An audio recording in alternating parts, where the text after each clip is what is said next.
Sa kulungan ang bagsak ng top 10 most wanted person regional level sa kasong homicide matapos maaresto ng kapulisan sa Sitio Bambu, Inayawan, Cebu City ito lamang makaraan. Kinilala ni Police Major Jessere Isbasitaw, Station Commander ng Police Station 7, Cebu City Police Office ang suspect na si alias Janjan, 31 anyos at residente ng nabanggit na lugar. Batay sa ulat ng pulisya, bada alas 12:50 ng hapon na maaresto ang suspect sa bisa ng warrant of arrest para sa kasong homicide na inisyo ni Presiding Judge Dante R. Carminal, Regional Trial Court 7th Judicial Region, Branch 16 sa Cebu City. Kasalukuyang nasa kustodiya ng Police Station 7 ang suspect habang ipinabigay alam na sa kinaukulang korte ang pagkahuli nito. Mayong adlaw kanatong tanan, ako si Police Major Jessere Sakilamo Basita, ang hepe sa Inayawan Police Station 7 Cebu City Police Office.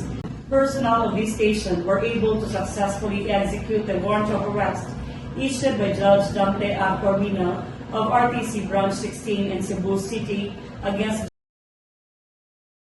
alias Janjan for the case of homicide and classified as top 10 regional level.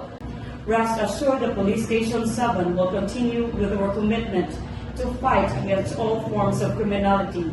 Mag-amping kita kanunay, and God bless us all. Ang kapulisan ng Cebu City ay patuloy sa pagpapaigting ng kanilang kampanya sa lahat ng uri ng kriminalidad para matiyak ang kaayusan, kaligtasan at kapayapaan dahil sa bagong Pilipinas, gusto ng pulis, ligtas ka. Mula dito sa Cebu City, ako yung Police News Network Correspondent, Patrolwoman Blasel Kispidoche, alagad ng batas, tagataguyod ng Balitang Pulis.